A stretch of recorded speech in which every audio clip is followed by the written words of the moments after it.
Christians, we are losing the tech war, and most of us don't even realize it's happening. We've been told to be humble. We've been told to be careful. Don't get caught up in worldly pursuits.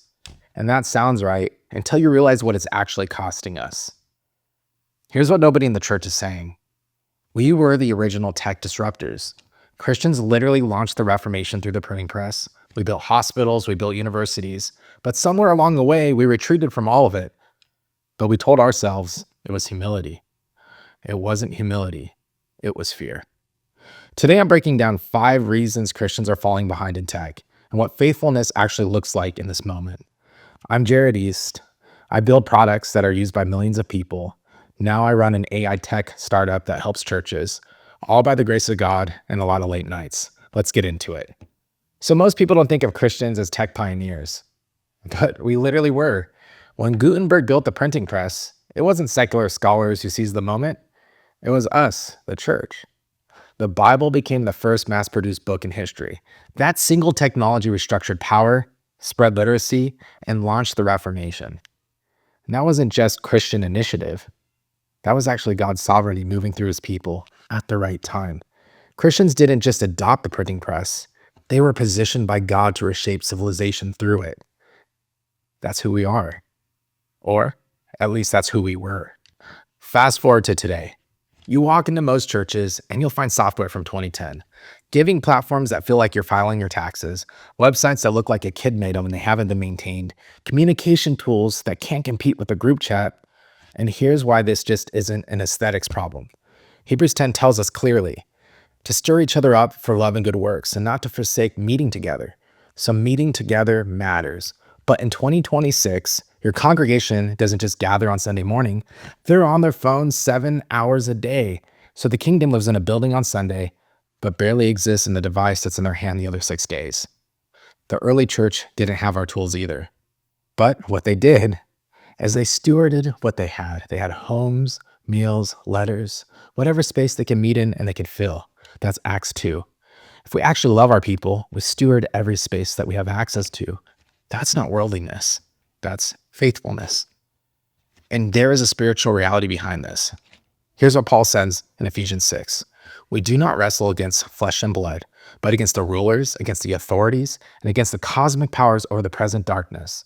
There is an enemy who benefits from our absence. We went from launching the Reformation through the printing press to being afraid of a chatbot. But the printing press isn't even the real problem. The real problem is what's happening right now with the people who should be building the future and aren't. That's point number 2. And this one might sting a little. So this one I really need you to hear right now. Some of the most talented Christians, builders, designers, engineers, product thinkers in the world, you're sitting inside secular tech companies, building products for someone else's vision, multiplying someone else's talents. I get it. I've been there too. The stability, it feels responsible. The paycheck feels like stewardship. But let me ask you something. In the parable of the talents, which servant got condemned? It wasn't the one who took the risk and failed. It was the one who buried the talent in the ground because he was afraid. The parable is not a suggestion. It's a warning. God gave you gifts, creative gifts, technical gifts, problem-solving gifts. He expects you to multiply them, not for someone else's kingdom, but for his. And I'm not saying quit your job tomorrow. I'm saying check your heart. Are you building where you are because God called you there? Or you just comfortable? Because there's a difference between stewardship and hiding. And too many of us are hiding behind a salary and calling it wisdom. The kingdom just doesn't need people in the pews on Sunday. It needs builders in the marketplace, in the app store, and the platforms that are shaping how people think and live and communicate every single day. Now, if you're feeling convicted right now, I want you to know I'm not judging you, because the reason most Christians stay where they are isn't laziness. It's something much deeper, and it's way harder to admit. Humility or fear. So here's what I've seen over and over again. Christians say, we're being careful about AI. We're being discerning. We're being humble. And those are good words. But a lot of the times, if you really ask yourself, they're just a code for I'm scared. Let me tell you a story. I had a designer on my team, strong Christian, incredibly talented. And when AI came up, he just would freeze. His concern was about privacy. What happens to my data? Is this ethical? Can I trust these tools? all legitimate concerns and questions. But what happened is that concern became his boa constrictor. It wrapped around him and squeezed him out of all his creative potential. But he wasn't being careful anymore. He was paralyzed. Then something shifted. Next morning, he was studying Proverbs, and through that, God convicted him. Not about AI, but about fear. Proverbs doesn't tell us to avoid the unknown. It tells us to seek wisdom and move with courage. Fear is not from God. What we see in 2 Timothy 1:7 is God gave us not a spirit of fear, but of power, love, and a sound mind. The fruit. So that designer, once he let go of the fear, he started using AI in his design workflow. And now he's designing websites faster and at a higher quality than anyone I've ever seen. He's not just using AI, he's inspiring his peers to use it too, through the guidance of the Holy Spirit. Let's be real. If we truly believe God is sovereign over all things, why are we truly afraid of a tool? Every tool in history has been neutral. The printing press, the internet, AI. It's not about the tool. It's about who wields it and for what purpose. Now, I could hear some of you saying, okay, Jared, I hear you, but I'm not technical. I can't build AI products. That's not my gift. I want to completely destroy that excuse right now, because point number 4 might be the most important thing I have to say in this entire video.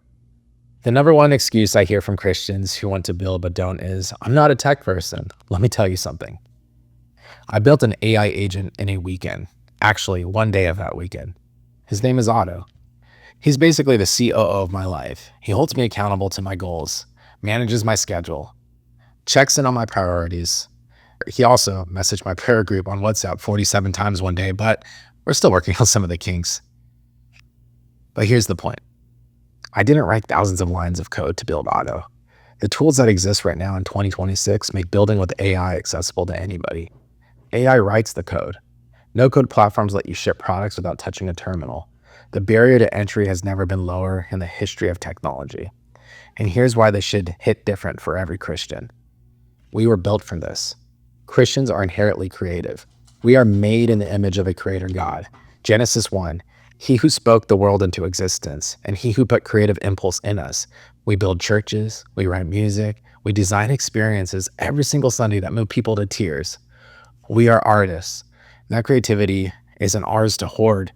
It's a stewardship. 1 Peter 4:10. As each of us received a gift, use it to serve one another. As good stewards of God's varied grace, the tools are here, the gifts are given. The question is whether we'll steward them. So the modern entrepreneur isn't a tech nerd in a hoodie anymore. The modern entrepreneur, it's an artist. Someone who uses technology as their canvas. And the church is full of artists. They just don't know the builders yet. You don't need a computer science degree.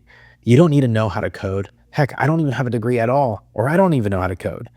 What you need is a problem we're solving and the creativity that God gave you to imagine a solution to solve the problem. So be bold, step into it, and have the Holy Spirit guide you. And if you want to see how I actually built Otto, the AI agent that spammed my prayer group, I'm going to break that down in a future video. Just make sure you're subscribed so you don't miss it. So we've talked about the history, the fear, the excuses, but I need to leave you with the table stakes. Because if we don't act on this soon, and I mean soon, the consequences go way beyond falling behind. This is the next point. This is why I started my whole entire company. Let me paint a picture for you. Christians built the hospital system. Christians built the university system. Christians were the foundation of some of the most transformative institutions in human history. But what happened? We stepped back, slowly, quietly, and we told ourselves it was fine because we still had the church building.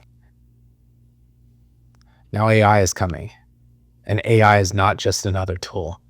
It's going to reshape how people think, how they learn, how they make decisions, how they communicate. The companies building these tools right now are encoding their values or their lack of values into systems that will influence billions of people. If Christians are not on the table building these tools, someone else will build them. They will not share our values. They will not honor the image of God in every human being. They will not prioritize truth, love, or stewardship. In my mind, this is not optional. This is not a side project. This is stewardship of influence on a civilization scale. So the same God who used the printing press to launch the Reformation, he is the same God who could use AI to advance his kingdom, but only if his people are willing to be the ones he works through. I've watched this play out in my own work. When I was building Establish, my company that serves churches, there was a season where nothing was working. The product wasn't landing. The metrics were flat, and I had no choice. Push harder with my own strategy, or stop and pray. I stopped. I got on my knees. I asked the Lord to show me what I was missing. And in the weeks that followed, through prayer, what I can only describe as the Holy Spirit directing my attention, the entire product direction shifted. Not because I figured it out, because God opened a door that I wasn't even looking at. 1 Corinthians 3:7. So neither he who plants nor he who waters is anything, but only God who gives the growth. He gave the growth. I just had to be willing to build where he pointed. All right, let me bring this home. We talked about 5 things today. We remember that Christians were the original tech disruptors, not by their own cleverness, but because God moved through his people. We confronted the hard truth that many of us are building someone else's kingdom. We called out fear disguised as humility. We destroyed the excuse that you need to be technical, and we looked at what's at stake if we don't step up. This isn't about anti-secular. This is about being pro-kingdom. It's about using every tool God gives us for his glory. And if you've been sitting on the sidelines, hear me out.